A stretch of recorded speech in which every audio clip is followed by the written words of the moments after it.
I am going to turn it over to you. I'm just going to keep admitting people as they come.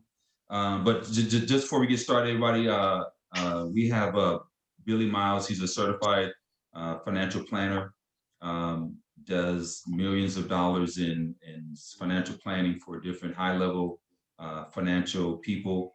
And he has been gracious enough to kind of get on the call with us to just share some information that may be beneficial for us, whether we're in our teens or hitting retirement. He's got some things that that may be able to benefit us. So what we're trying to do, I don't know if we're going to open it up for questions. He's going to do a presentation and then answer questions. But I just want you guys to understand the level of success that he's had. He has a radio show on Saturdays and Sundays, I believe, where he does a show for folks to get information about financial planning and retirement and where to put your funds. So we are very fortunate to have someone like him on the call to allow us to just get this information. So I want to just make sure we all understand the level of financial success he's had, and he's been so gracious to give that to us. So I'm gonna be quiet, turn it over to Mr. Miles, Billy, and we can go from there. Steve and Joe back. Okay.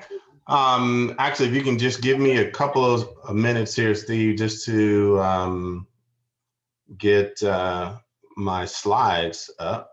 I just had them right before I logged on. Let's just go around the room. We got Jordan. He's a part of that Bayham connection. And we have his sister down there, Taylor. And I haven't seen them, like I said, since we were all in church, but it's great that I've known them since they were a good idea. So known them all their life. Got Jeremiah and the Bayham crew. Like I said, known them before they were born. So it's good to have them on the call. I got Maurice and Dorothy, and we've been friends for over 25 years. Have my daughter, Sydney, in the corner, and Exada, her best friend. We got Eric Menzies in the ATL at Atlanta. And I got that beautiful grandbaby behind him and his daughter there. We got 3 generations right there in Atlanta. I'm glad to have that. Got Mr. Cooper. He's our mentor who we go to for all types of things. And good to have him on the call. And then Brian Miles and Cameron, his daughter, my wife, Paula. And we have a Dana who just joined us. She hasn't connected yet. But we got a wide host of folks, and Shalon Mosley up there as well. We got, like I said, we got a wide host of folks up there that, and it's great to see your faces. So whenever you're ready, Billy, turn it over to you. All right, yeah, I'm ready. I'm ready to rock and roll. First of all, I want to thank you, Steve, for the opportunity to have this dialogue this afternoon, and for everyone that took time out of their day to jump on this call. Steve mentioned to me that folks had some questions and were interested in learning about ways to save for retirement and how to do that on a tax-free basis. That's one of the things that that we really specialize in, is really showing people kind of something different than what we've all been taught. And really led to believe, as it relates to saving towards retirement, compared to a lot of the traditional retirement vehicles like a 401k, IRA, things of that nature. Not that they're bad places to save money, but there are definitely some other alternatives out there that I want to share with you folks today. I want to keep this conversational, so I'm not just the only one talking the entire time. So if you do have a question, feel free to jump in. I think everybody has the ability, Steve, right now. We're going to keep everybody unmuted for a little bit. Seems like we've got the background noise down, so that shouldn't be a problem. So if you do have a question, go ahead, unmute yourself. Feel free to chime in. I was going to say, could we record it? Yeah, of course. If that's okay with everyone? Yeah, I don't have an issue with it if everyone else is fine with it. It actually says it's recording automatically, I think. Oh, okay. Perfect. So, I'm going to bring up a PowerPoint slideshow here in just a moment, and this is a workshop that we typically would do at restaurants before the pandemic started.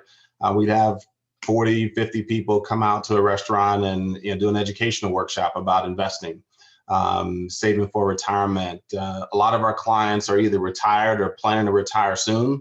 But we also have a lot of younger clients that, like I see on the call today, that are maybe just getting started down this path. And one thing I will tell you folks that are still in your 20s, maybe early 30s, there's no time like the present to get started. The sooner you start saving and putting money away for your future, the better off you'll be. Retirement is a function of money, not age. So you don't have to work until you're 65 or 70 years old if you don't want to. If you love what you do, by all means, continue to do it. But if you start saving early and start, on a path to where you're disciplining yourself and putting money away and doing it in the right vehicles, you'd be surprised how quickly you can, really build up a nice nest egg. And so I'm going to take this presentation. It's really usually about an hour. I don't want to go that long today. I apologize in advance if I do. I tend to talk a lot when it comes to this stuff because I get a little passionate about it. So like I said, if you have any questions, feel free to jump in. I'm going to try to run through it as quickly as possible. If I go too fast, then let me know and I'll slow down as well. Okay. But with that being said, let me see if I can go ahead and share my screen so you can see what I'm looking at. And if you guys can just confirm for me that you can now see what I see. It says how to escape the retirement tax trap. Okay, perfect. Yeah. And folks, if you do have questions while he's doing it, just type them into the chat. That way we don't have to interrupt him, and then he can get to them as he processes this info. Sorry about that. No, that's perfect. Perfect. Okay, so the title of this presentation is called How to Escape the Retirement Tax Trap, Discover the Wealth Building Practices Used by the Top 25%. It is true that the top 25% of the wealthiest people in this country, they invest and save money differently than the rest of us. And so it's incumbent upon us to understand what those tactics are and to use them to the best of our ability. As we go through this, this is just a compliance slide. To basically say the information here today is for educational purposes only. And to the extent that it concerns tax matters, it's not intended to or written to be used and cannot be used by a taxpayer for the purpose of avoiding penalties. So that's a good point. There's a difference between tax evasion and tax avoidance. Okay, tax evasion is illegal. But tax avoidance is very legal, ethical, and moral. As a matter of fact, you shouldn't pay any more in taxes than the law requires you to do so. And so it's just a matter of understanding what those laws are and how to use them to your best interest. I'll go to the presentation to show you the most tax efficient and safe manner to grow and protect your money in retirement, so you can avoid paying hundreds of thousands of dollars in taxes in retirement. Because income is the outcome that matters most. We work hard our entire life, and while you're working, every week, 40 hours a week, whether it's for your own business or if you have a traditional job, what your income for the most part is going to be on a week-to-week basis, on a monthly basis. You know what your expenses and your bills are going to be. So what you have to start thinking about is, well, when I retire, where will that income come from when I retire? How will I be able to support myself and my spouse for the rest of our lives? So income is really the outcome that matters most. During the workshop, we usually give people the opportunity to schedule a consultation. So I'll do the same here for you folks as well. I consider everybody on this line family, even though I haven't met some of you I do have relationships with. So I'll also give you my cell phone number, so feel free to give me a call anytime. But if you want to schedule some time to talk more about this info in a little bit more detail as it relates to your specific situation, then you can go to mywealthreport.info. That takes you directly to my calendar, and it's a real simple, easy process to schedule some time on my calendar to be able to go over your information and your situation. So that's mywealthreport.info. All right, so with Miles Financial Group, we're an independent financial planning firm. We're a holistic financial planning firm. That just means that, we take a comprehensive approach as it relates to financial planning. You can see myself there on the screen. A lot of you know my brother Brian, who's on the call with us today as well. Brian's been practicing law here in Southern California. I think this is your 20th year now, Brian, practicing law. 20th year practicing law with his firm, Miles and Hatcher. And he also assists us with estate planning and setting up wills and trusts for a lot of our clients as well. And then our other brother, Patrick, down in Orange County, is also an investment advisor representative that has been in this business for now close to over a decade as well. On the bottom is our operations support staff that assists us down in our San Diego location and runs a lot of the analysis and research and different things that we put together for clients. And as Steve mentioned, I host a radio show called the Miles Financial Show on AM 590. That's here in Southern California. It's on Saturdays and Sundays, 7 and 11 a.m. and 11:30s and 6 on Sunday. We just added a new station, Talk 960. That first show will air on, I believe, not next Saturday. I believe the first show airs next Saturday. We've been on 590 for about 5 years. We have the largest footprint on 590, meaning our show airs more than any other financial planning show on that station. We run about 40 to 45 commercials throughout the week. And, that's where a lot of our business really is coming from now because of COVID, since we're not doing workshops any longer. So that's definitely been a blessing. We're also on the internet. You can pick up archive versions of the show anywhere that you listen to your podcast, from Spotify to Google, Apple Podcasts, SoundCloud. You can catch us online on Facebook, LinkedIn, Twitter, all of the normal online shows for Miles Financial Show. You can find us there. Been featured in Kiplinger's magazine in 2019 as one of America's retirement experts, with about 30 of other colleagues across the country. So really proud of that, and also a member of the National Ethics Association, which means that we pass a certified background check and commit to an ethics pledge to always work in the best interests of our clients. All right, so let's talk about what we're going to learn today. Number one, the 3 biggest risks affecting retirement savings. Number 2, how to capture stock market gains without having to suffer downside losses. Number 3, how to grow your money tax deferred, then receive distributions 100% tax free, and what the wealthy are doing to pass on their estate fully exempt from government taxation. Basically, how to transfer your assets to your heirs 100% tax free. So those are our 4 topics. So let's dive right into the very first one, which is stock market volatility. So of the 3 biggest risks, this is probably the one that most people we find are concerned about today. Just because of everything that's been happening in our political environment, in the markets over the past decade or so.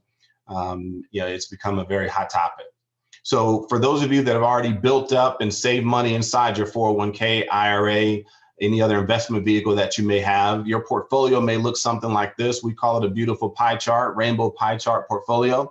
And it's basically a bunch of stocks, mutual funds, you've probably been told that you're diversified, don't have a lot of risk, won't lose a lot of money, that you earn good rates of return, and probably only paying 1% in fees. The reality is, once we run through and do an analysis for most people's portfolio, is a lot of that turns out not to be true. And the evidence of that is, despite being highly diversified, most people still lost a lot of money in 2008 when the real estate crisis happened. Most people lost money again, most recently last year in March of 2020 when the coronavirus happened, and we lost about 30% in the market in that 1 month. So the point here is diversification amongst a lot of different mutual funds or a lot of different stocks inside your portfolio in and of itself is not enough to stop you from losing money in the stock market. You can diversify out of business risk, or I'm going to say it this way, you can't diversify out of market risk if all of your money is in the market. So we're going to look at some non-market alternatives today. But it's still a beautiful pie chart, so at least you have that. All right.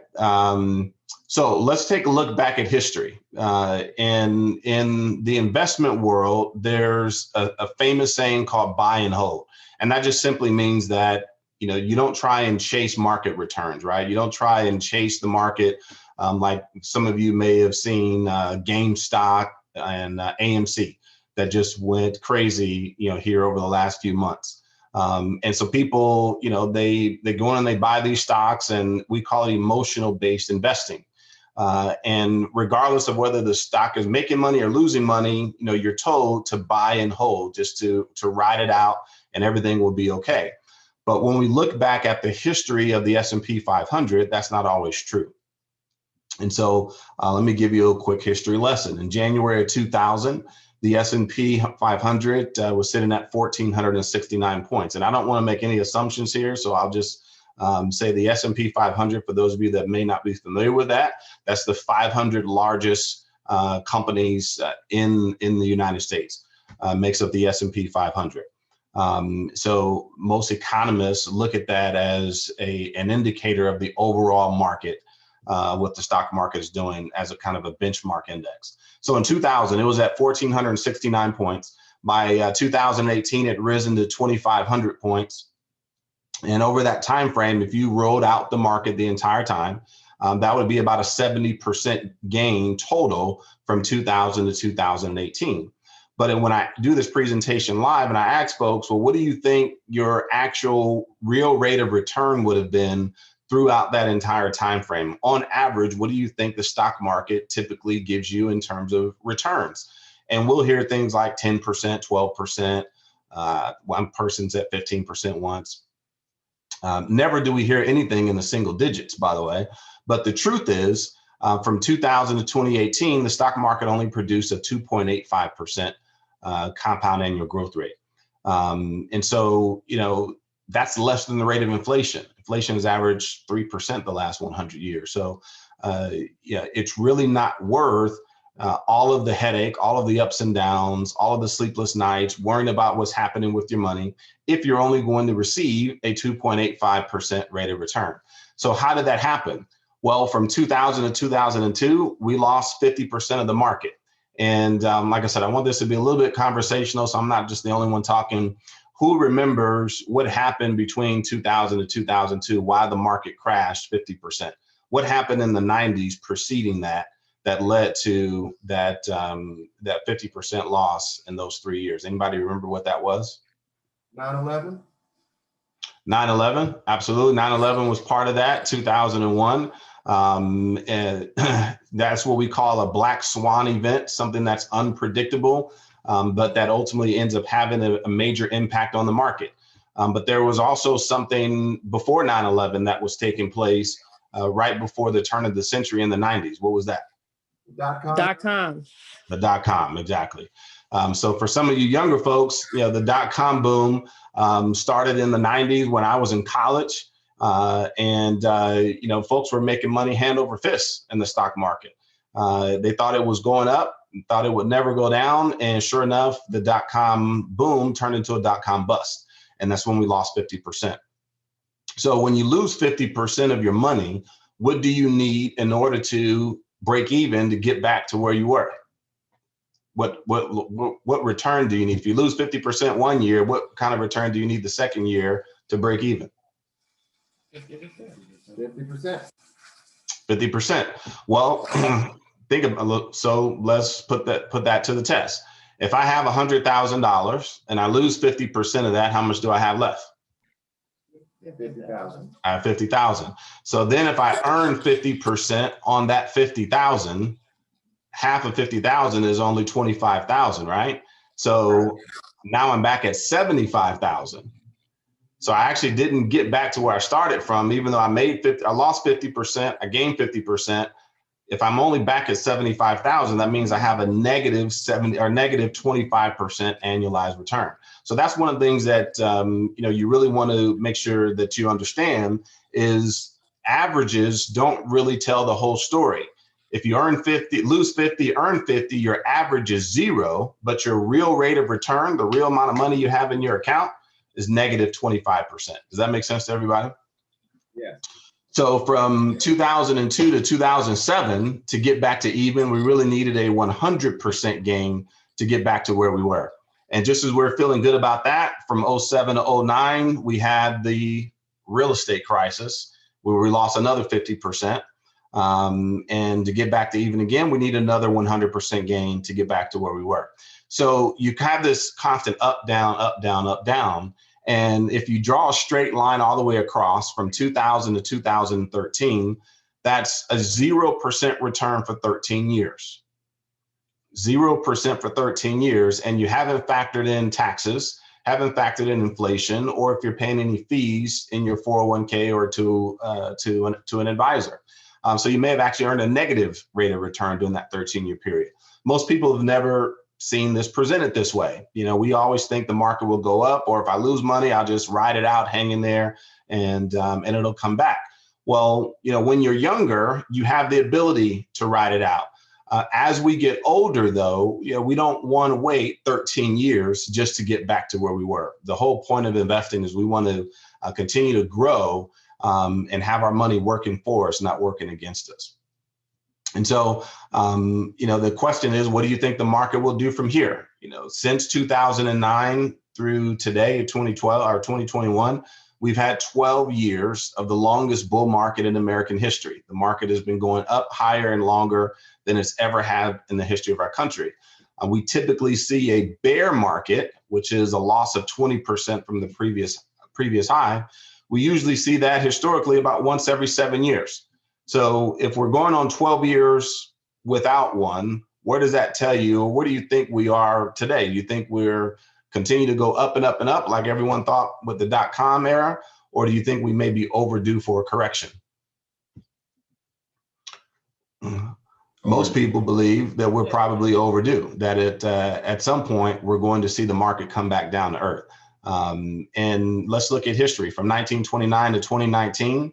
As I mentioned, there have been 13 bear markets in that 90-year period, which means that we usually see one on average, one every 7 years. And let me zoom in here a little bit, because if you look down here at the bottom, the average loss is usually about 39.5%, almost 40%. Is what the average loss is. So for those of you that have all of your money in the stock market today, and you know everything is going great right now, that's what I found is people tend to have amnesia when things are going well. They forget when we lost 50% in 09 or in 02, and you know, you go back to the Great Depression, 86% loss. So it's not that the stock market never goes up; it does. It's that sometimes it goes down. And when it goes down, you want to make sure that your assets are safe and that they're protected, so your 401k doesn't turn into a 201k and you lose half of everything you work so hard for. Meanwhile, all the talking heads on TV and everybody else is telling you that it's just a correction, don't panic, but yet the boat is sinking right around you. And so, you know, the real question is this: whether the stock market crashes or not, when you're planning for retirement, do you really want to have any of your retirement assets, the assets that you'll need to provide income for you for as long as you live? Do you really want to have any of those assets in anything that could crash? That's really the $1 million question. It's not that we don't like the stock market. We love the stock market. I'm going to show you before the end of the presentation today some amazing returns that our team has been able to generate in the market just in the past 12 months. But we want to make sure that you understand that it's really important to have diversification across different asset classes and have money outside of the market. And I think Warren Buffett really says it best. He says, rule number one, never lose money. Rule number two, don't forget rule number one, right? Can't get any simpler than that. Never lose money. Rule number two, don't forget rule number one. Warren Buffett is one of the greatest investors that the world has ever known. And so to take advantage of that strategy or that philosophy, we utilize what's called index strategies. And we use them in two different types of vehicles. One is in a index universal life insurance policy, which we'll talk about here in a moment.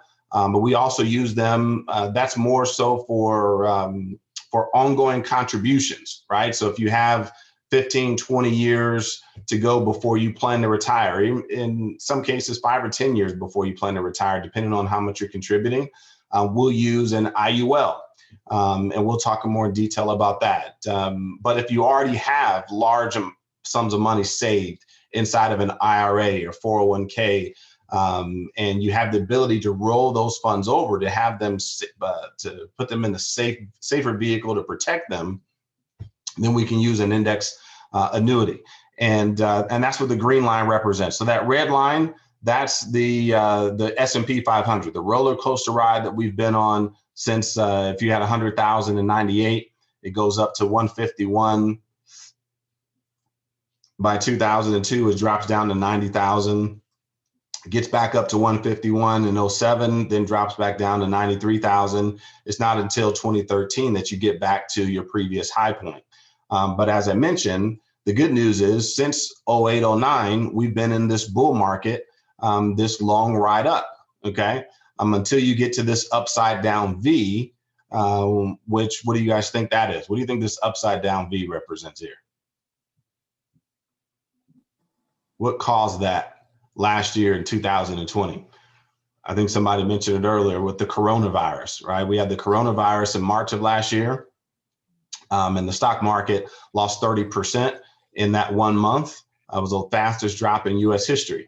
Meanwhile, if you had your money inside of an IUL or some type of index strategy, the green line, basically it goes up whenever the market goes up. Notice in the very beginning here, it doesn't go up quite as much though, right? Because if I had 100,000, the green line goes up to 124.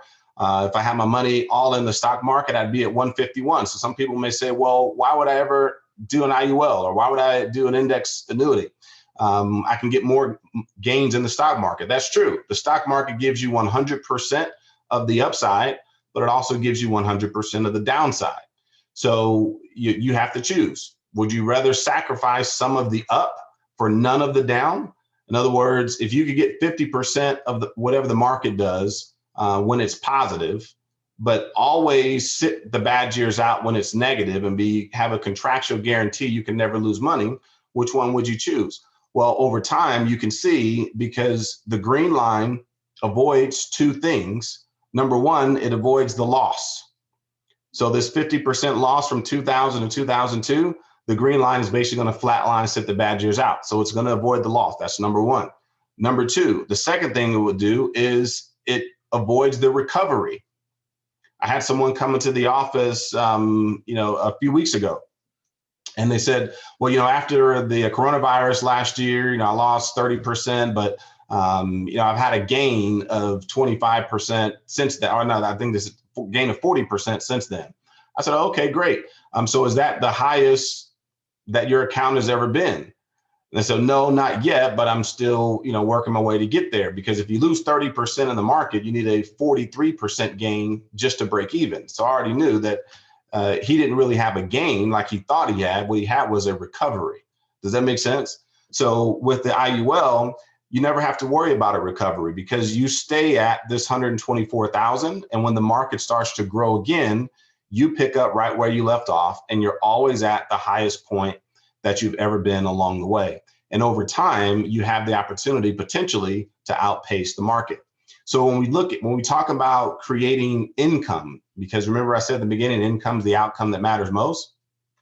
We talk about creating income. When is a good time to take income from the red line, from the stock market? When is a good time to take income from an investment that's constantly going up, down, up, down, up, down? Maybe the good time is here at its highest point, but then it falls off a cliff. Or maybe the best time is here, but then it goes down again. The problem with that is once you retire, you're no longer contributing to your retirement assets. You're actually now taking distributions from those assets, right? So if you're taking distributions from your retirement account and the stock market is collapsing around you, you could find yourself in a situation where you ultimately run out of money in retirement. So, that's why we don't look to the stock market to generate income for you on a monthly basis. It's not designed to, nor does it have the ability to do so. We look for alternative vehicles like index strategies, like IUL, like index annuities that gives you consistent returns and can provide guaranteed income for both you and your spouse when you get ready to retire. Okay, let's move on to risk number two. That's longevity. When we talk about longevity, what we're really talking about is, are you prepared for a 30-year retirement? By the time we all retire, most people usually spend about 90,000 hours working before you reach retirement. Once you reach retirement, now you have to make sure that everything you worked so hard to build, your IRA, your 401k, your investments, all your liquid assets, that you have enough to last you for the rest of your life. Well, think about it this way. We've already established that we usually see a 40% on average drop in the market once every 7 years. So that means that in a 30-year retirement, you potentially could have 4, maybe even more bear markets along the way. So is your portfolio strong enough to withstand that if your money is all in the market? We believe that when you retire, what you really want is not just fixed income in retirement. What you really want is an increasing income in retirement, because you want to head off the effects of inflation. Statistics show that inflation increases by nearly 20% every 10 years. That just means the cost of living increases, the cost of goods go up. So an example, someone 60 years old needs $5,000 a month to cover their living expenses. By age 70, they'll need about $6,000 a month, an extra $1,000 a month. Well, where is that money going to come from if all of those assets are in the market, and the market is going down when you retire? So over time, your expenses increase. And so we want to see your income increase right along with it. There's a 50% probability that a married couple over the age of 65, that one of them will live to age 90, 5% probability that one of them will live to age 100. So, it's important to plan accordingly and to plan for your assets to last that long. And when you get to retirement, if you have $200,000, $300,000, $400,000, $500,000 at 55 or 60 years old, and you're planning for that to last you to the next 35, 40 plus years, you may have to really tighten your belt a little bit, right? So that's why I was mentioning earlier, for those of you that are on the call that are younger, no reason why you starting now, you shouldn't have $1 million, $2, $3 million by the time you reach retirement age, 50, 55, 60 years old, if not sooner, just by disciplining yourself, putting some money aside. We call it paying yourself first before you pay your expenses. Every single month, you pay your cell phone bill, your car note. If you've got a mortgage, you pay your house note. You make sure that all those bills that you need every month are paid for. But are you paying yourself? Are you investing money and putting money aside every month for yourself first? First, your tithe should be number one, and then paying yourself, and then pay your expenses. That's really the way that you want to get it done. All right, let's move on to risk number 3, which is taxes. So I want to open it back up to everyone to get some feedback. Where do you think tax rates are going in the future? In the future, when you get ready to retire, do you think tax rates will be up? Do you think they're going down? Do you think they'll stay the same? Where does everyone think tax rates are going? Up. Everybody's pointing up. Everybody thinks tax rates go up.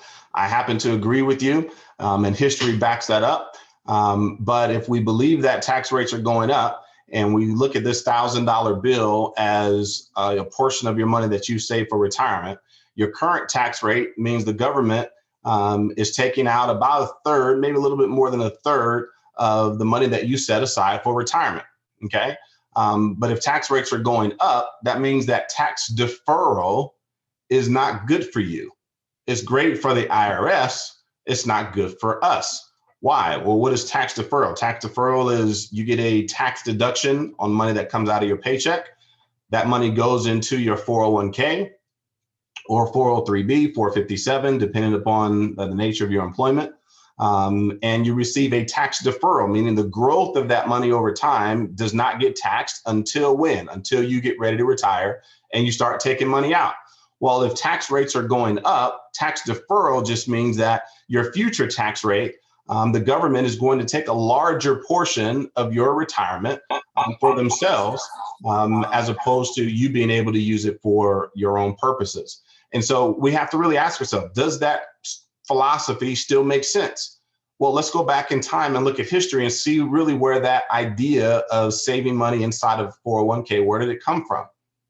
Number one, we look at the history of the top marginal tax rates from 1913 to 2020. Some of you may not have known that after World War II, the top marginal tax rate was 90%.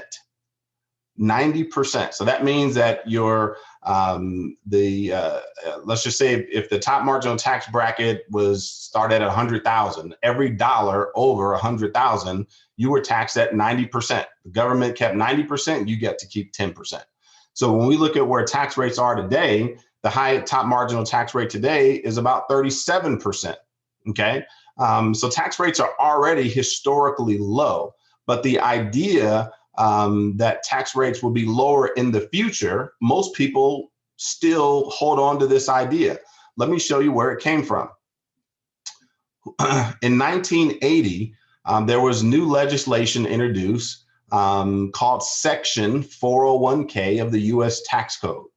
Okay, Section 401k. So a lot of people think 401ks are investments. They're not investments. A 401k is a tax law that determines the classification of your investments. The investment are the mutual funds or stocks that are inside your 401k. But the 401k was introduced in 1980 as a way for corporations to receive a tax deduction, and also, quite frankly, for Wall Street to be able to sell mutual funds to the vast majority of American workers all across the US. It also gave corporations the ability to now put the onus on employees to fund their own retirement in what's called a defined contribution plan. We used to have defined benefit plans. What's a defined benefit plan? That's a pension, right? You used to have a pension plan. And some of you that are public employees, you still have pensions, right? But the vast majority of people, only about 4% of private sector employees have pension plans anymore. Why? Because they're all eliminated because of the 401k. So now the onus is on us, the American worker, to fund our retirement as opposed to the employer. But here's why the 401k made sense in 1980, because the top marginal tax rate in 1980 was 70%. So the idea that I've been a lower tax bracket in the future made a lot of sense, right? 70% top marginal tax bracket in 1980 compared to a 37% top marginal tax bracket today. Guess what? The future's here. We already are in the lower marginal tax bracket, but we've all now agreed that tax rates are going up in the future. And we've agreed now that tax rates are going up in the future. So what we have to do is really kind of change our paradigm and change the way that we look at our investments. So if we take a look at the US debt clock, this kind of gives us some information about where the United States stands today with total debt. We're about $27 trillion in debt in the US. We've got the Social Security and Medicare trust funds scheduled to be depleted by 2030 and 2035. All of that just means that the U.S. government is going to have to raise taxes in the future in order to support those programs. So when we look at where tax rates are today, if you make between $80,000 to $170,000 a year, you're in a 22% tax bracket. And by 2026, we're reverting back to the 2017 tax tables, where you automatically will jump to a 25% tax bracket. If you make between a married couple between 150,000 to 230,000, that puts you in a 28% tax bracket. So tax law already is already set to change by 2026 when the Trump tax cuts expire, which are going to push us into a higher tax bracket. So the question then becomes, which stack of money would you rather pay taxes on? Would you rather pay tax on the seed, or you rather pay tax on the harvest? What's the seed? The seed is the money that comes out of your paycheck on a week-to-week basis. The harvest is your assets that you'll have in retirement, which typically will be a larger bucket of money, potentially a higher amount of tax. So which stack of money would you rather pay taxes on? The seed or the harvest? Most people say they'd rather pay tax on the seed. The problem is most of us are now set up to pay tax on the harvest inside our 401k. experts call this a ticking tax bomb because as tax rates increase, the U.S. government potentially can target IRAs, 401ks, 457s, 403bs, et cetera, as a way to help pay down the $27 trillion in debt that we currently have. So I'm going to try to fast forward through some of this just so that we make sure that we get to some of the questions that you guys have here. But let me show you this. This is something that the young folks really should pay attention to. If let's say you're 30 years old today, you're contributing $6,000 a year to a qualified plan like a 401k. You do that for 35 years at a 7.5% interest rate. That means by age 65, you'll have $1 million saved for retirement. At a current 33% tax rate, that means that you're saving $2,000 a year in taxes. 33% of $6,000 is $2,000. If you do that over 35 years, you've now saved $70,000 in taxes over that time frame. That is basically what we've all been taught to do. You want to get to $1 million, save $70,000 in taxes. Sounds good so far. But when you do the math on that, you find out that maybe that doesn't really make a lot of sense anymore. Because once you retire and now you have $1 million saved at a 7.5% tax rate, you now start taking distributions out of that retirement account. So now you've got $75,000 a year that you're pulling out to live on in retirement. In the very first year of retirement, you pay 33% in taxes if tax rates don't go up. If they go up, you might be paying more than that, 35, 40%. But let's just assume tax rates stay the same. So 33% in taxes on 75 grand in your very first year of retirement means that you now owe $25,000 in taxes. You do the same thing in year two, that's a total of $50,000 in taxes. Before you get to the end of year three, you've now paid back 35 years of savings in less than 2.8 years. It took you 35 years to save $70,000. And in less than 3 years, you've now paid it all back to the IRS. In what world does that make any sense? The math just doesn't add up. But the problem is most people have never been shown the math. By age 85, you've now paid over $500,000 in taxes during your retirement years versus the $70,000 that you saved during the contribution years. So, I call, if you look at the top of the screen, your retirement plan or theirs, it's really your retirement plan or the IRS. The point here, guys, is if you've known this, you probably would have done something different. Those of you that have been saving in these plans for all these years, but those of you that are just getting started out or that are just starting out, you have an opportunity now to blaze a different path. The point here is when you look at beating the IRS by paying less taxes, most people look at what's happening right now on their paycheck. Well, I want to get that tax deduction and save money on my paycheck. Okay. But the truth is the way you really win the money game is it's a 20 to 30 year game. You have to plan ahead and really understand what we call the 3 buckets of money. And I know this is getting a little bit long for some of you guys, but trust me, this information can make a huge difference in your in the money that you invest, the money that you save towards retirement. So stick with me here a little bit and we wrap it up here in just a moment. But our 3 buckets of money: taxable, tax deferred, and tax free. The question is, which bucket do you want to save your money in? In the taxable bucket, where you pay taxes every year; tax deferred, where you pay taxes, you basically defer and pay taxes later; or tax free bucket, where you pay taxes never. Obviously, most people want to be in that tax free bucket.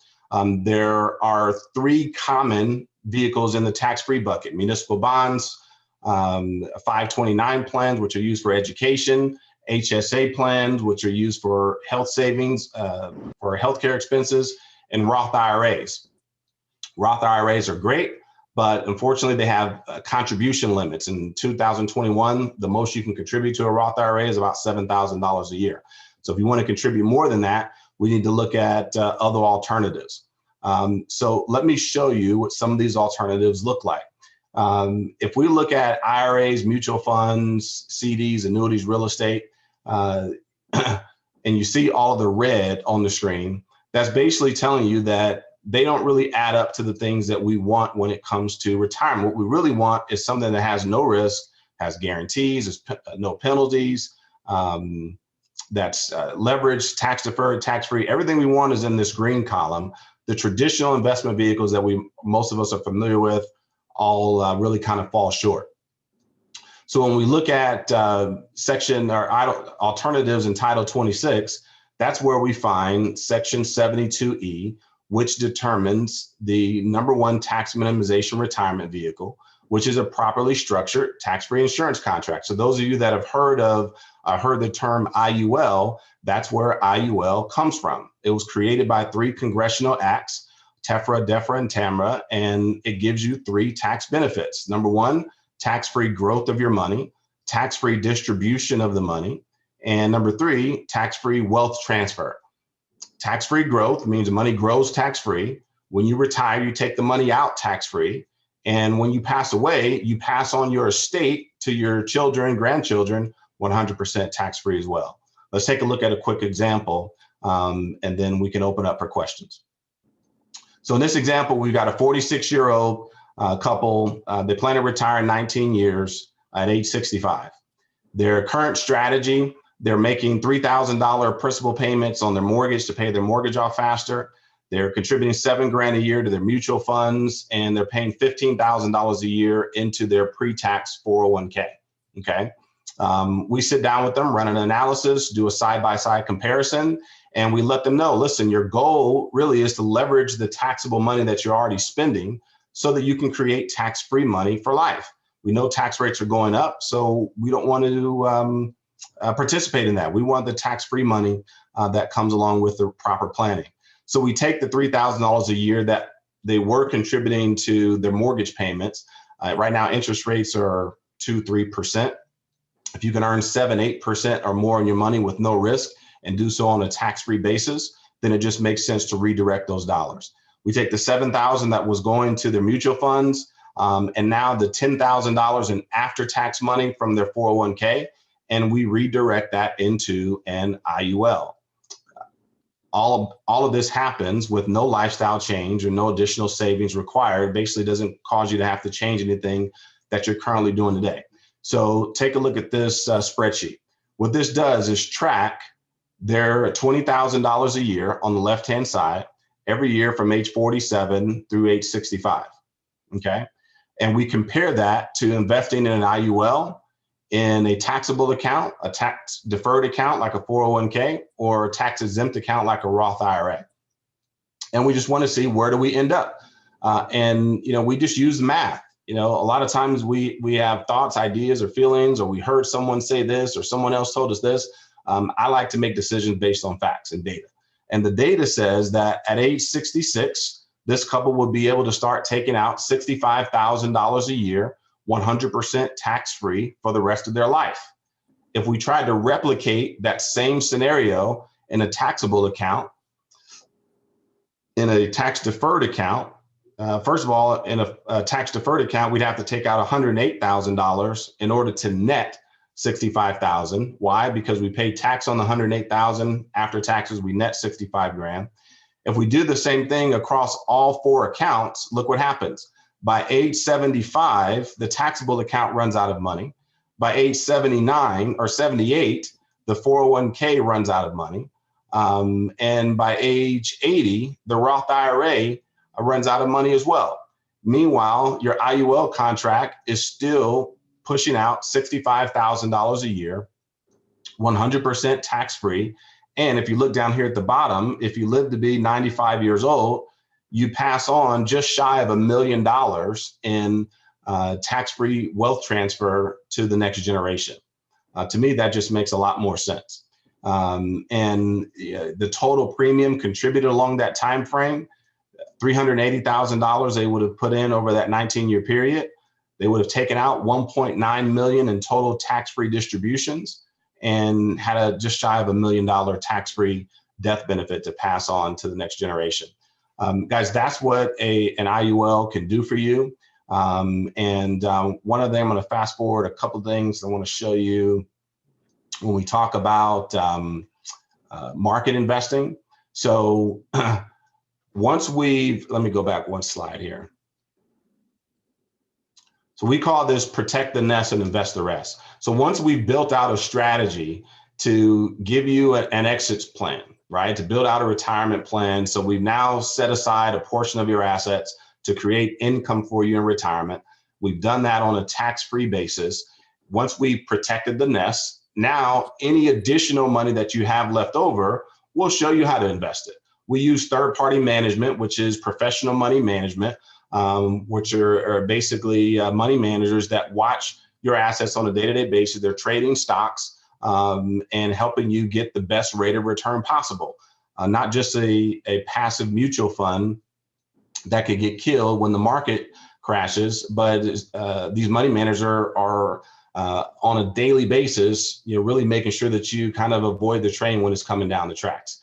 And so to kind of give you some history of what the strategy did in 2020, we had a 101% return for our clients that invested in this strategy last year, a 100% return. So that means if you had $100,000 in this strategy, by the end of 2020, you'd have had $200,000 in that same strategy.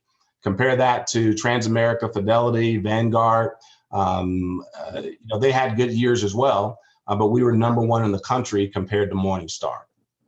So that's a full comprehensive strategy. And you can see going back to 2017, 22%, 2018, -5%. The market was down that year. 2019, we're at 41%. Since 2017, we've outperformed the S&P by nearly 160%. So like I said in the very beginning, do we like the stock market? Absolutely. We love the stock market. But what we want to do first is make sure that your assets are safe, that they're protected, not just from volatility, but also from taxes. And so you end up with something kind of like this, where you have your guaranteed income bucket, you have your liquid assets, which is your cash emergency fund that you keep, in case of emergencies. And then you have, after that, you have your growth assets, where we try and get you the best possible returns available. So like I said, I can get a little bit long in the tooth when it comes to talking about this information. But guess what? You don't retire in under an hour. It takes a lot of planning. And these concepts are very simple, once you really take the time to understand and digest them. But they can be a little bit time intensive. So I apologize if I went a little bit longer than expected, but I wanted to get you guys as much information as possible. So if anyone has any questions, comments, feedback, we can open it up to the floor now, and be happy to answer any questions that you guys might have.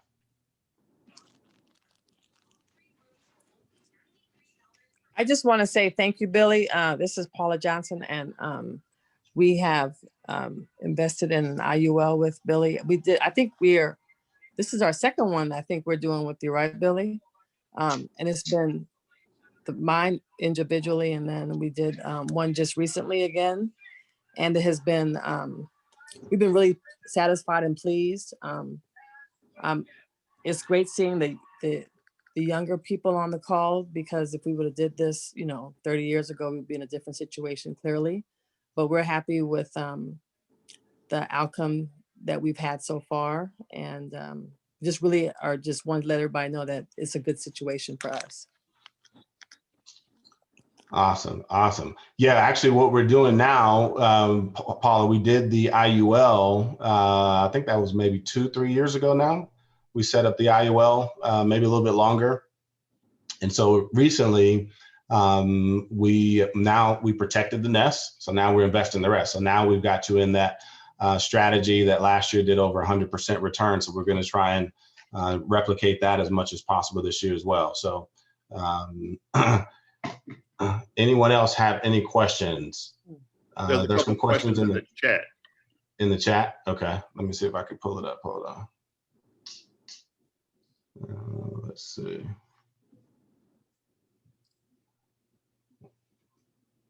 Oh, here we go.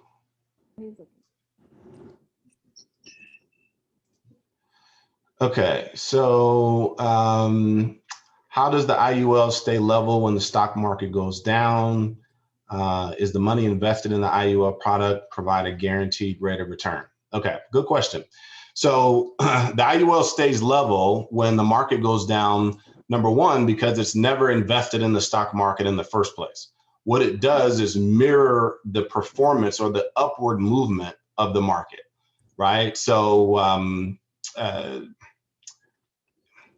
there's a very, very long answer to that question that gets into a lot of the mechanics of how that works behind the scenes. Basically, the insurance company is purchasing options and investing the majority of the assets into long-term U.S. government securities.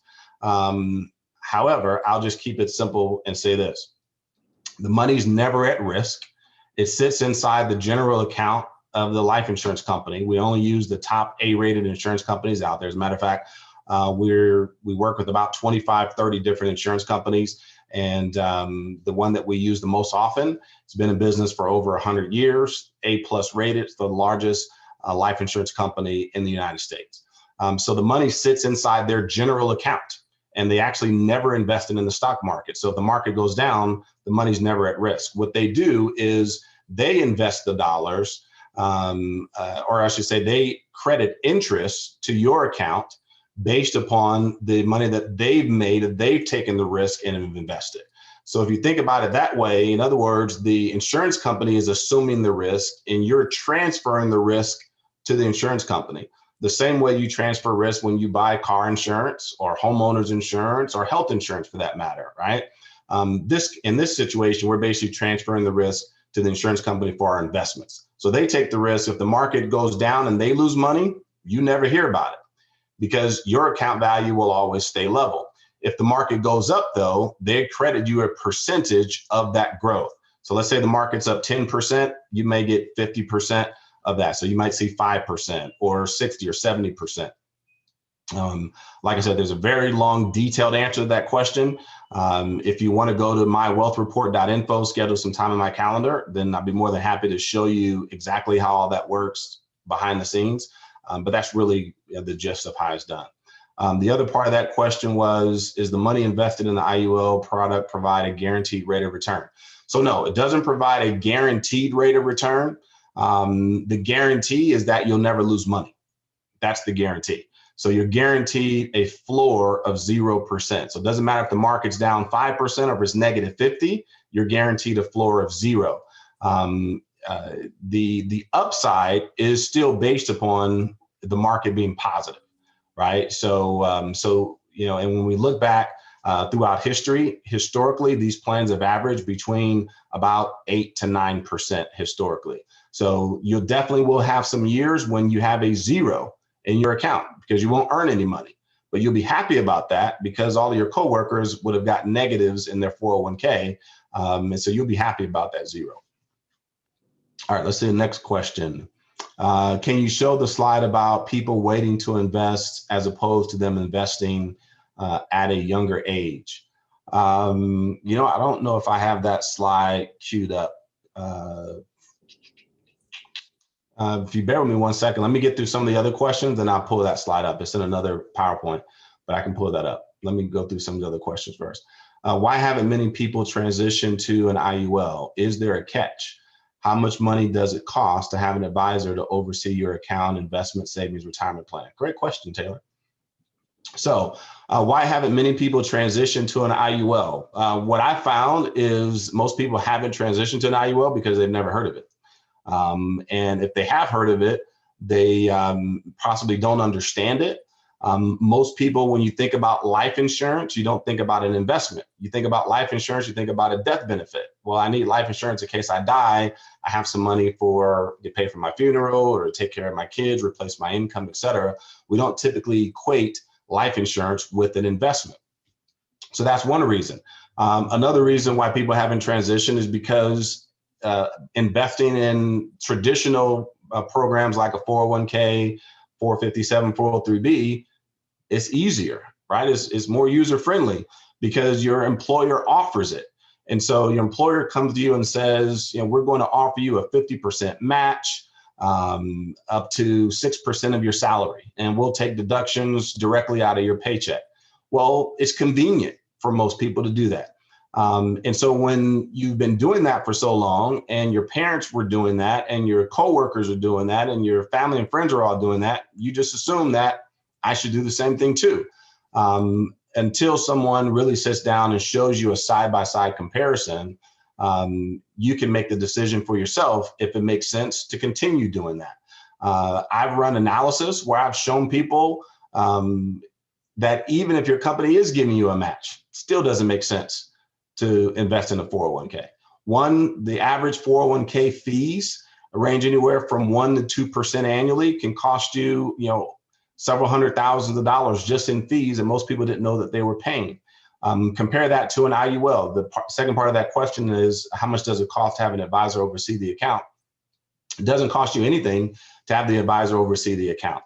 Our compensation, if we set it up for you, comes directly from the insurance company. It doesn't come from our clients. The cost that you pay for, because it's not free, every investment has costs, but the costs that you pay for are the cost of the death benefit associated with that policy. So in other words, if I go back a couple of slides to the spreadsheet here. Okay, can you guys still see my screen? So, and let me zoom in.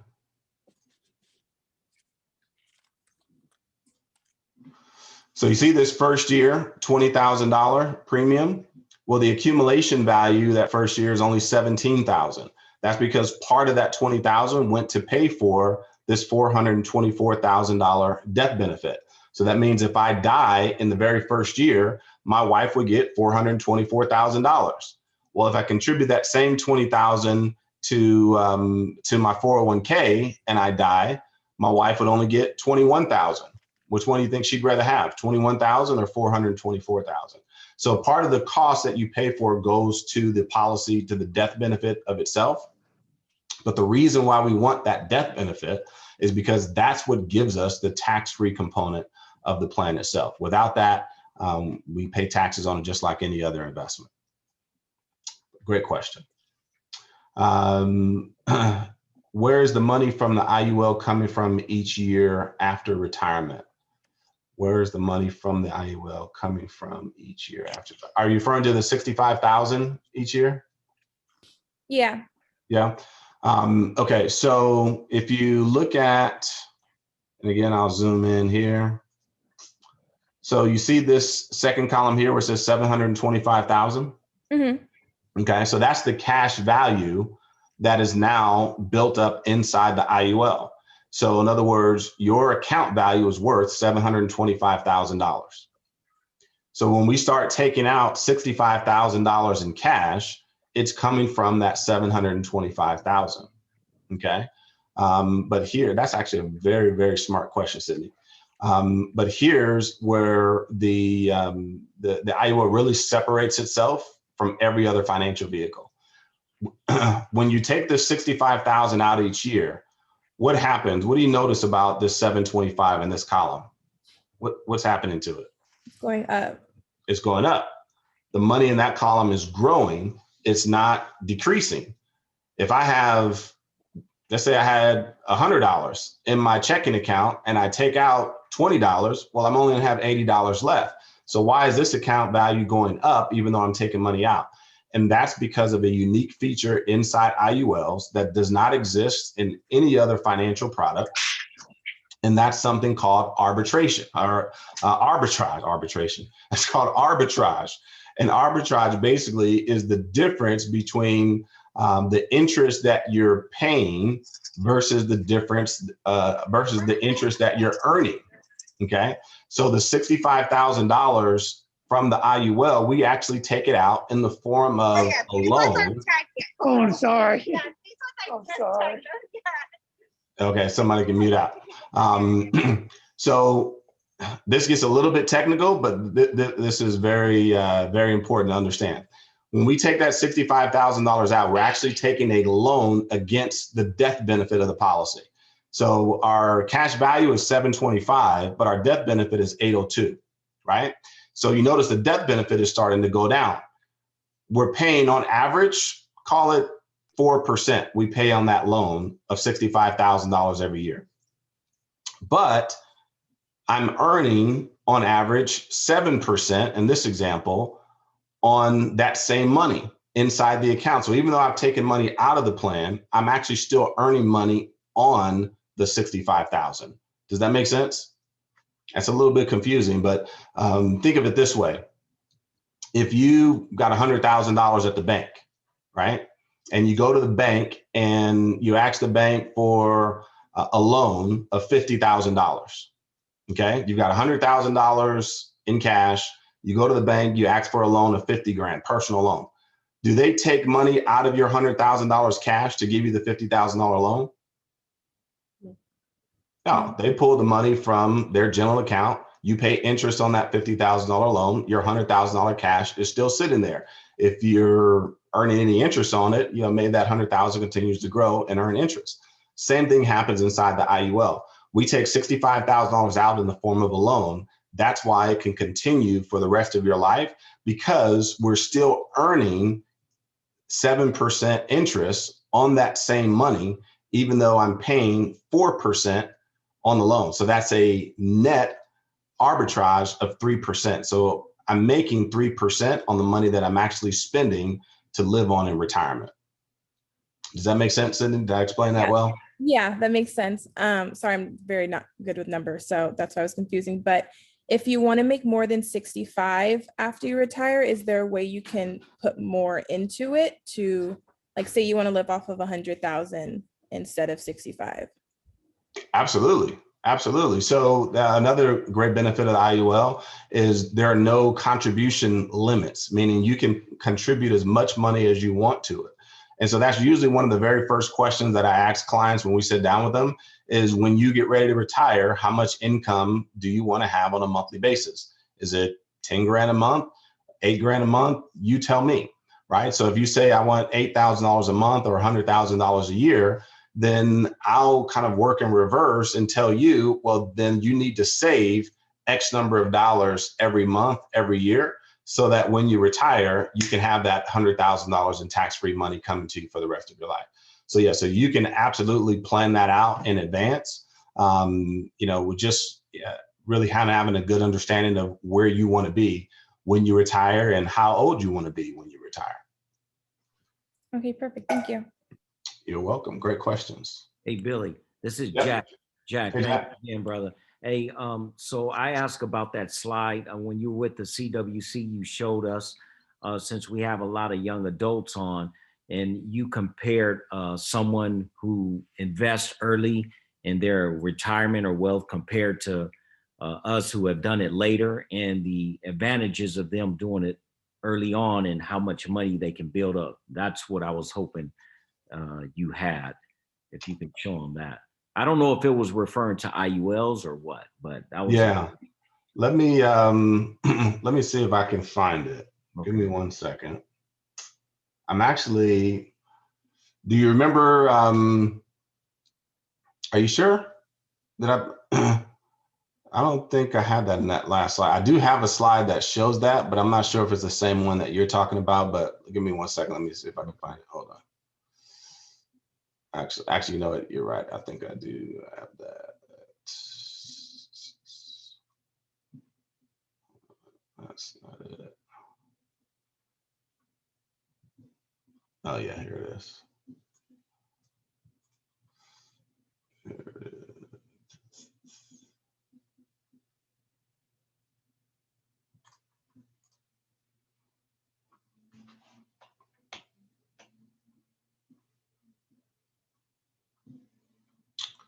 Let's see.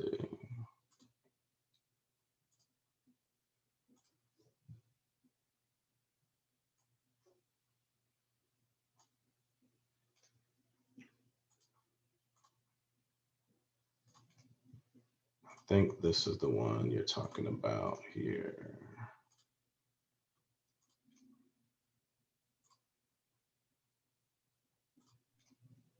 I just know it was good because it talked about basically don't procrastinate. Yep. Yep. That's it. I got it. I got it. Here we go.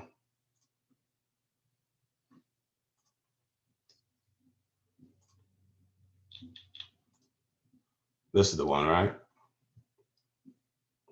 Can you see the screen now? Yes. Yeah, we Yeah. can see it. Okay. So, so it talks about. So Jack is absolutely right, and Jack, thanks for bringing this up. I almost forgot about that. So it talks about procrastination, and when you're young, 25, we kind of have this mentality. Oh, I've got plenty of time. I can't save now. You don't expect me to save now. I've been only working a few years. Things will be looking up soon. Then I'll be able to save. I wait a little till I'm older. I have lots of time. I'm only 25. Well, if you think of it this way, to have $1 million at age 65, a 25-year-old only needs to save $322 a month. Okay. So what's the math on that? What's 322 a month? I don't like to do math in my head. What's 322 a month divided by? That's $80 a week. So a little more than $80 a week at age 25 will get you $1 million by the time you reach age 65. But look what happens if you procrastinate and you put it off and you wait to age 35. How can I save now? Now you're married, you have children, you've got more expenses, kids are getting older, you can't start saving. I still have plenty of time. I'll get around to it. Well, the numbers change. At age 35, you need $736 a month in order to have $1 million at age 65. You pretty much more than doubled the amount of money that you need to save. So Sydney, the question that you were just asking about earlier about having $100,000 a year, this is why it's so important to start early, because you can get to your goal much faster the sooner you start. If you waited until age 45, I wish I could save now, just can't do it. I've got 2 kids in college, taking every dime to keep them there. I've got to go into debt the last few years and make ends meet, but that won't last. I still have some time. Well, at age 45, you need $1,822 a month. You see how it's just getting increasingly more and more difficult to reach the same goal because your time frame is shrinking. One of the things I learned at a really young age is the rule of 72. The rule of 72 tells you how long it takes for your money to double. So in other words, if you're earning a 7% interest rate, you divide 7 into 72, that goes about a little more than 10 years. So that means your money doubles every 10 years, right? So when you're 25, you give yourself more opportunities for your money to double. That's really, how you win the game. The person with the most doubles ultimately wins. So if you start earlier, the earlier you start, the more doubles you end up with. By age 55, you should be saving. Money's tight. It's hard to hang on. Why didn't I start saving 20 years ago? Now you're asking yourself, you're maybe living on regrets. Maybe something will come my way. At age 55, you need $5,700 a month, $5,754 a month to retire with $1 million at age 65. And of course, by age 65, it really is too late. So, Jack, you're right. That actually is a really good example for the younger kids to really understand.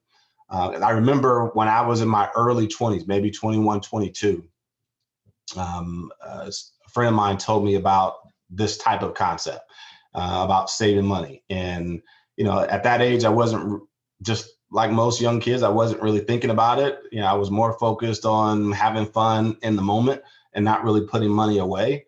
I wish I would have listened to him back then, because I'd already have multiple millions of dollars saved by now if I would have done that. So I'll definitely encourage all the young folks out there, don't procrastinate. I don't care if it's $50 a month, whatever you can afford to save, put it aside. You'll thank yourself, your future self will thank your current self later on down the line for doing that. Mr. Billy, is this money that you would put in the IUL, or is this just in a general bank account that you would save this money? It could be both, quite frankly. It could be both.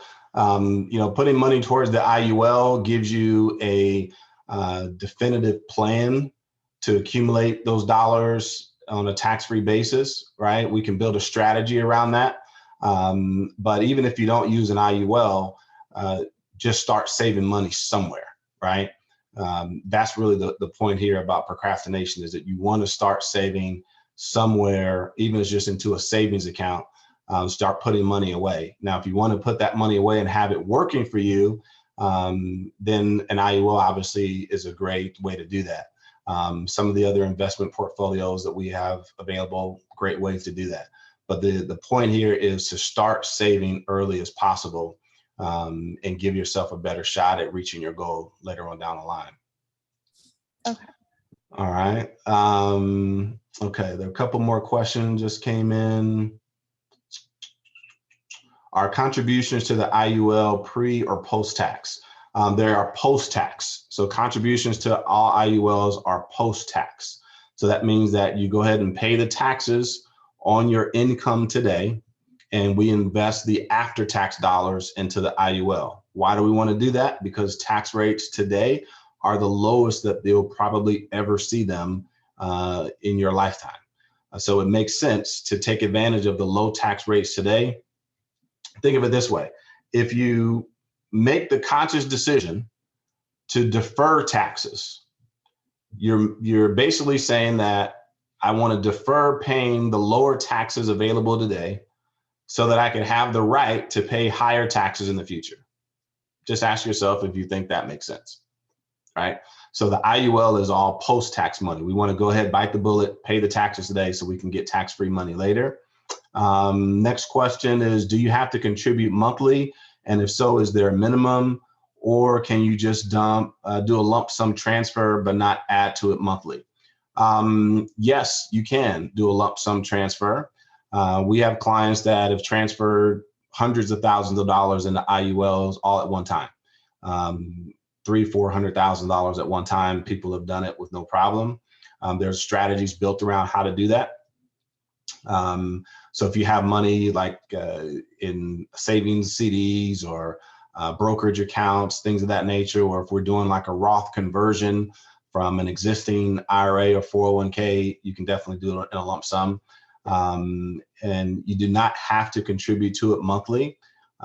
If you do, is there a minimum? Usually, I would say with the minimum, depending on your age, right? A younger person, maybe $100 a month, I would say would probably be the minimum to really make it make sense.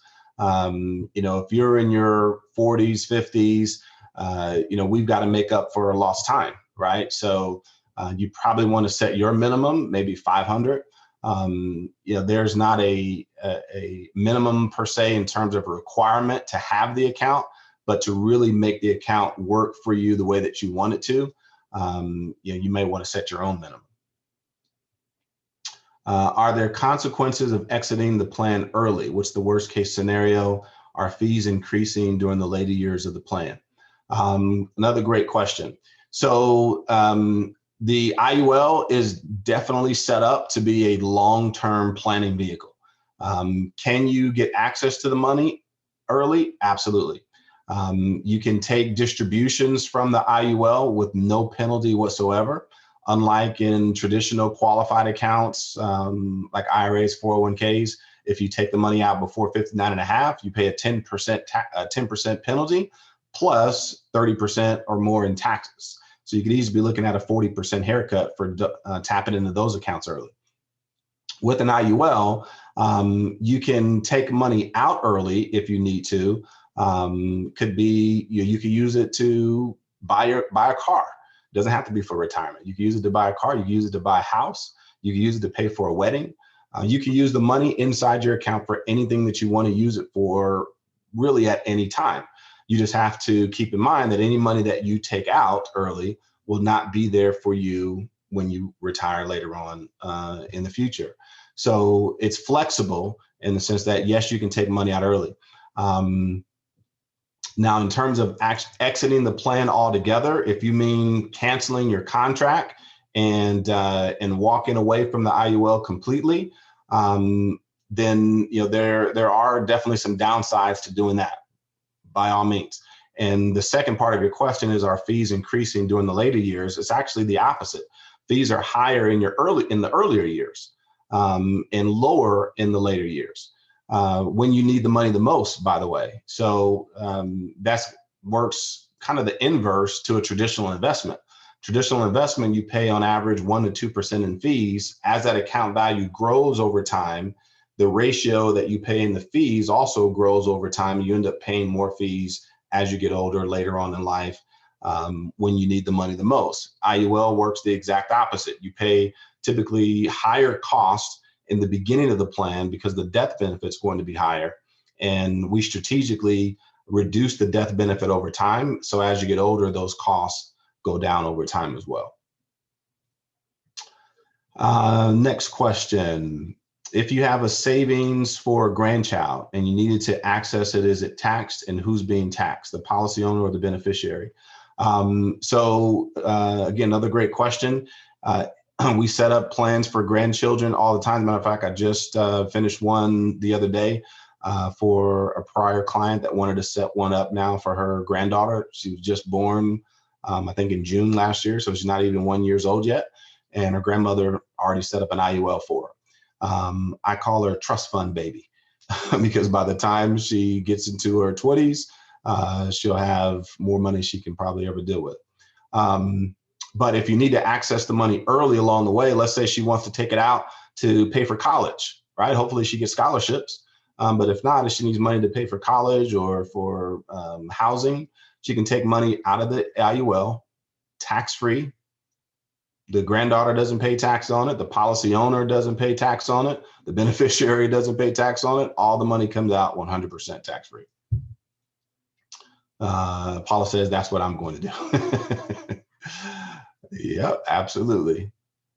So, you know, it's a great plan, guys. The fact is, there is no such thing as the perfect plan. Every plan is going to have its pros and cons. But when we stack these up, hold your horse.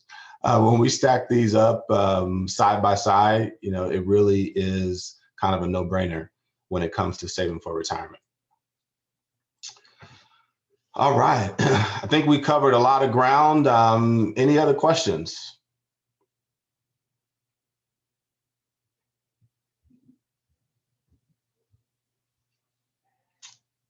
No, I think that's it. One quick question, sorry. Go ahead. Yeah, go ahead. So I know you mentioned like it doesn't necessarily follow the volatility of the stock market, but if the market happens to plummet that year, do you still pay fees? Yeah, okay. Yeah, you do. You still pay fees because, again, keep in mind the fees or costs that you're paying are for the death benefit itself. So even if the market declines, right, you still have the death benefit that's attached to the policy. So that is still a cost. So let me show you another example here. Give me 1 second. Which, by the way, is not any different than really any other type of financial vehicle. So if you have money in your 401k and the stock market crashes, guess what? You're still paying fees. If you have money in a brokerage account and you have a financial advisor that's managing that account for you, guess what? You're still paying fees, even though they're losing you money. The benefit of the IUL is you're still paying costs that year because you still have the death benefit, but you didn't lose any money in the contract. And you know, that makes a significant difference than any other vehicle where you still would be paying those fees and losing money at the same time. So go back to our $1,000 example. With the tax-free plan, you guys can see the screen again. This portion over here, this pays for the insurance. This is what pays for the insurance portion of the plan, okay? Everything left over, the rest of that money is going towards your retirement account. It's going towards your tax-free investment vehicle. So if the market is going, if the market is crashing, is going down, you're still paying this portion for the insurance because you have that along the way. But the rest of it, this portion is going towards your tax-free retirement income in those years when you may have earned zero on the money or in the years when you're getting gains on that money as well. Does that answer your question? Okay. All right.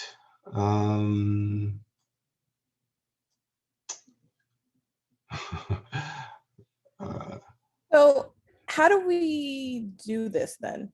Is my question. Like, what do we do? How do we get an IUL? Like, what's the process? Yeah, so the process is really simple. The first step would be we schedule a time to talk about your specific situation. Really, look at where you want to be in the future and develop a plan to help you get there. Right. So that's step one. Having a really good understanding of what your budget is, what you can comfortably afford to contribute to an IUL. IUL is not like a car payment or mortgage payment where you're required to make certain payments every month. It's all up to you of how much you want to contribute to your own savings plan. So once we've established all of that and we've built out a strategy that's going to get you to retirement in X number of years, the first step is obviously we complete an application, but the next step after that is a medical exam.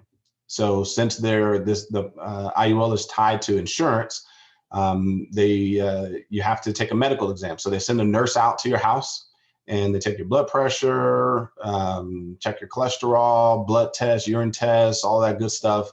Send the results back to the lab. About 2 weeks, we get an approval from the underwriter. And once the file is approved, then you're free to start contributing to your plan. The contract gets issued. So all in all, it's about a 3 to 4 week process, just depending on how quickly you're able to get the exam done. So that would be your next step. Schedule a time. We sit down, really kind of plan out where you want to be over the next 10, 15, 20 years. Look at how much you want to contribute on a monthly basis. Build out a strategy based on that. Do the application, set up the exam, get you approved, fund it, and then the premium payments that you make every month, we set those up. Those come out automatically. So the same way it would come out of your payroll check from your employer. They set it up where it comes directly out of your bank account each month, and you have flexibility and control of that. If you want to contribute more some months, you can. If you want to contribute less some months, you can definitely do that as well. But the initial payments are set up on automatic distribution. Can you do that through Kaiser too? If someone has Kaiser insurance? So it's not done directly through, you mean Kaiser, like that being your employer? If you have Kaiser insurance. So you're talking about Kaiser health insurance? For the health check. Oh, for the health check. No, unfortunately not. It's an independent person that came, and you have to go to a lab and get the blood work done at a lab. Yeah.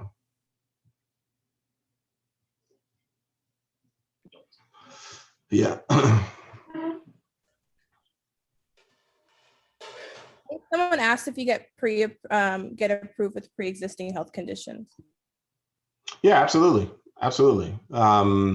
With the rating system, with the insurance company, they have preferred, which would be someone in perfect health, right? So the preferred plus, standard, and then there's substandard, table 1 ratings all the way through table 9, I believe, which is basically means if you have pre-existing health condition, they don't necessarily deny you, but the cost of your insurance will be higher. Right. So, we've had people get approved that previously had cancer, but their costs are going to be higher for those conditions, but doesn't mean that they cannot be approved. But it's common for folks with high cholesterol, diabetes, asthma, common conditions that most people have get approved all the time. If there are serious conditions, like serious chronic conditions, kidney failure, heart problem, things of that nature, just kind of depends on the age of the person, their overall health currently, how long it's been, since they had the medical condition. And if they're unable to get approved, then there are other options that we can look at to build out a plan for them if they can't get approved for the IUL.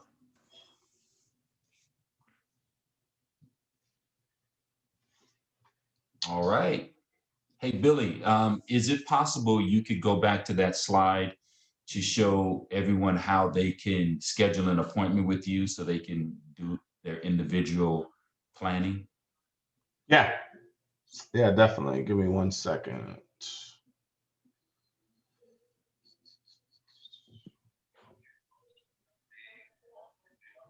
Billy, while you're looking for that, Cameron has a question. Okay, go ahead, Cam. Okay, so like, what if finances are different month by month? So your payment, say you do like 200 a month, and the next month you can only do like 100. How would you go about that? Or are you committing to 200 each month? Great question. And actually, the very next slide talked about that. I went off of it too fast. So you can see on the slide now, the contributions are flexible. So if you need to put in less 1 month, make it up later the next month, you can do that or not. You're in complete control. It's important that we have a good understanding of what you think you can maintain on a monthly basis, right? It does, like I said, it's not like a car note where they hold you to that every single month, but just in the overall design of the plan itself, we want to have a good idea of something that's comfortable, right? So, so I'll just use $500 as a round number. If $500 a month is comfortable, then we'll build a plan that it can accommodate $1,000 a month or maybe $250 a month, right? So we'll kind of build a buffer on either side. If $500 a month is not comfortable, then we don't want you to stretch the upper limits of what is comfortable. We want you to be, maybe around $250, and then we'll structure it so that it can absorb maybe $500 or $750. And then maybe as little as $100 a month, somewhere in that range. Does that make sense? Yeah. Okay. Thank you. Yeah. All right. So let me go back to the other slide here. And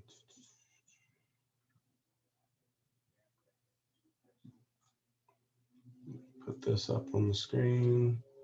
So if you do want to schedule a time to have more dialogue and have a wealth report, which is basically an analysis, a side-by-side comparison of an IUL versus other investment vehicles. If you want to schedule a time to do that, then by all means, just go to my calendar at mywealthreport.info. You should see that on the screen now, mywealthreport.info. I've had people try to go to mywealthreport.com and not be able to find it. So make sure you go to mywealthreport.info, takes you directly to my calendar, and you can schedule a time to get a consultation. Of course, like I said, you guys are all family to me. So any time that we schedule together, no cost, no obligation, just for information. If you decide to move forward, we build a strategy together for you. If you don't, that's fine too, but feel free to take advantage of the time to get some more details. And can we also have people who weren't on this go to here and get information from you as well? Yeah, absolutely. Absolutely. Okay. Definitely share it with anyone that has questions or want to learn more, and be more than happy to sit down with them. My office is in Ontario, right off of Haven and the 10 freeway, off of Inland Empire Boulevard. So we can come into the office and do it around the conference room. We've got a large conference room, so we social distance around the conference room with masks and everything. Or people are more comfortable over Zoom, we could do it over Zoom as well with COVID, no problem. And just so you folks know, Billy has committed to us, because he thinks of us as family. He has committed to do these as they are required. We can do another Zoom informational for if we want to get a lot of people on it. If you have other people who want to know, he's more than willing to do that. So we just wanted to make sure the people we love and care about receive the information that we did not receive at a young age. You know, the other side is doing it a little different, and I think it's time that we do it different as well.